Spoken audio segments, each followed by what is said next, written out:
အတန်းဖော်စည်းဝေးပွဲမှာအမျိုးသားတစ်ယောက်ဟာကားတော့ကိုမတော်တဆမြေပြင်ပေါ်လွတ်ကျမိသွားခဲ့ပါတယ်။အဲ့ဒီအခါမှာအတန်းဖော်တွေအားလုံးကအရင်တုန်းကသူတို့အနိုင်ကျင့်ပြီးအထင်သေးခဲ့ကြတဲ့တောင်းရမ်းစားသူတွေဟာအခုချိန်မှာသူတို့အားလုံးမဝယ်နိုင်တဲ့အဆင့်မြင့်စိန်ခံကားကိုစီးနေပြီဆိုတာကိုအံ့ဩစွာသိရှိသွားကြတာပါ။ဒီအမျိုးသားဟာငယ်စဉ်ကတည်းကမိဘတွေကွာရှင်းသွားခဲ့ပြီးမိခင်ဖြစ်သူကလည်းစွန့်ပစ်သွားခဲ့တာကြောင့်အားကိုးရမယ်ဖြစ်ခဲ့ရပါတယ်။ကံကောင်းစွာနဲ့ပဲဒုတိယဦးလေးဖြစ်သူကအစားအသောက်တွေခဏခဏလာပို့ပေးလို့တာမဟုတ်ရင်သူငတ်တည်ခဲ့တာကြပါပြီ။ဒါပေမဲ့ဒုတိယဦးလေးကစစ်တပ်မှာတာဝန်ထမ်းဆောင်နေစေဖြစ်ပြီးတလဒါမှမဟုတ်2လမှတစ်ကြိမ်သုံးဆွဲစရာငွေနှဲငယ်သာပို့ပေးနိုင်တာကြောင့်အဝတ်စားဝယ်ဖို့ပတ်စံမရှိပဲအဝတ်လည်းဘယ်တော့မှမလဲနိုင်ခဲ့ပါဘူး။ကိုတင်းနဲ့မကောင်းတာကြောင့်အားလုံးကသူ့ကိုတောင်းရမ်းစားသူလေးလို့ခေါ်ကြပြီးဘယ်သူမှလည်းအတူမကစားချင်ကြပါဘူး။ကြာလာတော့သူဟာစကားနဲ့လာပြီးစိတ်ကြယောဂပါရရှိလာခဲ့ပါတယ်။ဒါပေမဲ့အထက်တန်းကျောင်းရောက်တဲ့အခါသူဟာအတန်းထဲကအလှပန်းမိန်းကလေးကိုသဘောကျမိသွားခဲ့ပါတယ်။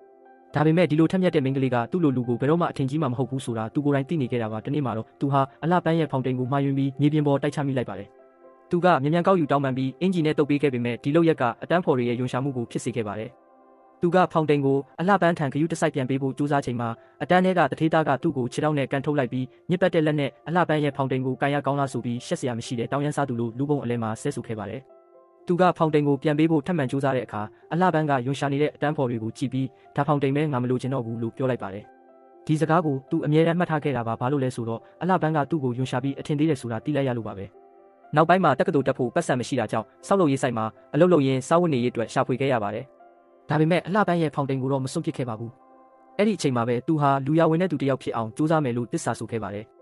အဲ့ဒီနောက်သူရှိမှပဲကားတစ်စီးရင်မတော်တဆဖြစ်ခဲ့တာကြောင့်သူဟာချက်ချင်းသွားရောက်ကူညီကယ်ဆယ်ခဲ့ပြီးရဲစခန်းကိုဖုန်းဆက်အကြောင်းကြားခဲ့ပါတယ်။ဒီလိုရက်ကပဲသူ့ဘဝကိုမထင်မှတ်ပဲပြောင်းလဲစေခဲ့တာပါ။နောက်တစ်နေ့မှာကားပိုင်ရှင်ကအသက်ကယ်ပေးခဲ့တဲ့အတွက်ကျေးဇူးတုတ်ပြန်တဲ့အနေနဲ့ယွန်တသိန်းလက်ဆောင်ပေးခဲ့ပါတယ်။အဲ့ဒီခေတ်တုန်းကယွန်တသိန်းဆိုတာနည်းတဲ့ပမာဏမဟုတ်ပါဘူး။ဒီပတ်စံကိုဘလို့စီမံရမှန်းမသိတာကြောင့်စစ်တပ်ကနေခုမှထွက်လာတဲ့ဒုတိယဦးလေးထံလွှဲပေးခဲ့ပါတယ်။ဦးလေးဖြစ်သူကအဲ့ဒီငွေနဲ့စီးပွားရေးလုပ်ဖို့ချက်ချင်းဆုံးဖြတ်ခဲ့ပြီးနှစ်အနည်းငယ်အတွင်းမှာပဲဦးလေးဖွင့်လှစ်ခဲ့တဲ့အဝတ်ထည်စက်ရုံဟာပုံမူကြီးထွားလာခဲ့ပါတယ်။သူကလည်းအဓိကအစုရှယ်ယာရှင်ဖြစ်တာကြောင့်အမျက်ငွေအမြောက်များရရှိခဲ့ပါတယ်။တနေ့မှာတော့သူဟာရရှိထားတဲ့အမျက်ငွေတန်ပေါင်းများစွာကိုတည်ဆောင်ပြီးထွက်ခွာဖို့ပြင်ဆင်နေချိန်မှာအလှပန်းကစက်ရုံမှာအလုပ်လာလျှောက်တာကိုမထင်မှတ်ပဲမြင်တွေ့လိုက်ရပါတယ်။သူသွားရောက်နှုတ်ဆက်ဖို့ပြင်လိုက်ပေမဲ့အလှပန်းကငိုပြီးထွက်သွားခဲ့ပါတယ်။အလှပန်းအလုပ်အင်တာဗျူးမအောင်မြင်ခဲ့ဘူးဆိုတာကိုသူအဲ့ဒီအချိန်မှသိလိုက်ရတာပါ။သူလိုက်သွားပြီးကြည့်ချင်ခဲ့ပေမဲ့အရင်တုန်းကအလှပန်းရဲ့ယွန်ရှာတဲ့မျက်နှာပေးကိုပြန်လည်သတိရသွားခဲ့တယ်လို့အလှပန်းကသူ့ကိုမမှတ်မိတော့တာလည်းဖြစ်နိုင်ပါတယ်။အဲ့ဒီအချိန်မှာပဲသူဖုန်းဝင်လာခဲ့ပါတယ်။ဖုန်းကြည့်လိုက်တော့အတန်းဖော်တွေအစည်းအဝေးပွဲလုပ်ဖို့ပြင်ဆင်နေကြတာဖြစ်ပြီးသူကလည်းအဲ့ဒီအခွင့်အရေးကိုအသုံးချကအလှပန်းထံဖောင်တိန်ပြန်ပေးဖို့ဆုံးဖြတ်လိုက်ပါတယ်။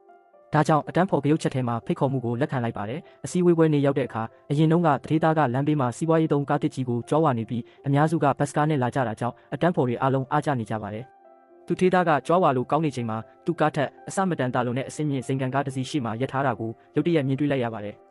အတန်းဖော်တစုကချက်ချင်းဝိုင်းကြည့်ကြပေမဲ့အဲ့ဒီအချိန်မှာအမျိုးသားကကားထဲမှာထိုင်နေတာကိုဘယ်သူမှမသိကြပါဘူး။ကားမှန်တွေကအထက်ကပဲအပြင်ကိုမြင်ရတဲ့မှန်တွေဖြစ်တာကြောင့်အပြင်ကလူတွေကအထက်ကိုမမြင်ရပါဘူး။သူထေးသားကအပြင်ကနေလှမ်းអော်ပေမဲ့အထက်ကဘာမှတုံ့ပြန်မှုမရှိတာကြောင့်မကြည်မနှက်နဲ့ပဲအတန်းဖော်တွေကိုခေါ်ပြီးထွက်သွားခဲ့ပါတယ်။ဟိုတယ်အခမ်းမရောက်တဲ့အခါအလှပန်းကအမျိုးသားကိုဓာတ်ရိုက်လှမ်းခေါ်လိုက်ပါတယ်။အမျိုးသားကအလှပန်းသူ့ကိုမှတ်မိသွားပြီးအထင်နဲ့လက်ထဲကဖောင်တိန်ကိုမတိမတာကင်လိုက်မိပါတယ်။ဒါပေမဲ့အလှပန်းကသူ့နာမည်ကိုတော့မမှတ်မိတာကိုဘယ်သူကထင်ထားမှလဲ။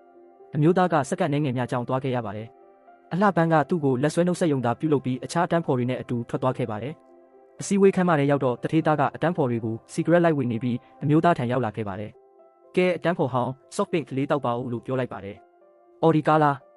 စက်ယုံထုတ်ကားတစ်စီးနဲ့ဘယ်လိုလုပ်အော်ဒီဝယ်နိုင်မှာလဲ။ဒါနဲ့အတန်းဖော်မင်းနာမည်ဘယ်လိုခေါ်လဲလို့မေးလိုက်တဲ့အခါအမျိုးသားကကောင်းလုံးလို့ဖြေခဲ့ပါတယ်။ဒါကိုကြားတော့တထေးသားကမင်းကတကယ်ပဲပိုးဟပ်ပေါ်ဆိုပြီးဖြစ်သွားခဲ့ပါတယ်